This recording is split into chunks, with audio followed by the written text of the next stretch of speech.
I thought every Gen Zer hated AI, but I was wrong. And we all know that Duolingo got canceled because of their AI takeover from their CEO. But the same people who are hating on Duolingo tend to watch character AI videos where people are chatting with it as a meme. People hate when someone uses AI for an editing trend, yet don't mind using AI for an assignment or two. These people who hate AI also enjoy the Italian brain rot memes. They laugh at AI covers of songs and actively use it in their daily lives, or at least watch content about it.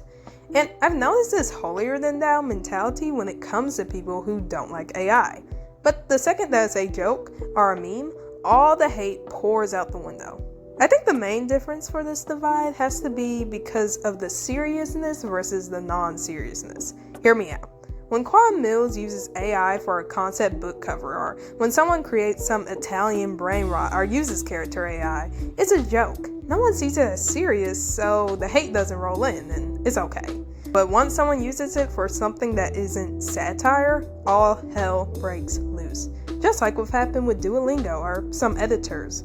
Here's the issue though. Hating AI doesn't make people stop using AI. Honestly, it just makes people either hate you, ignore whatever you're talking about, or just use it in private. Acting as if you're some saint just because you don't use AI, especially if you use or interact with that content daily with other mediums, doesn't make you better. While I do think AI is something that isn't going to leave, nor is something that is good or bad, admitting that it does take a pretty big role in our lives, as we can see, is definitely needed.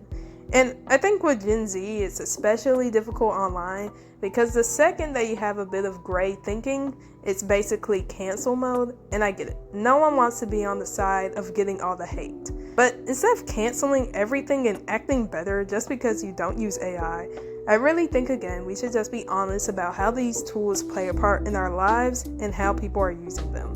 It's not necessarily about choosing a side, but admitting that AI isn't black or white issue is definitely needed. And don't just hate on AI, nor act like you're some saint just because you don't use it.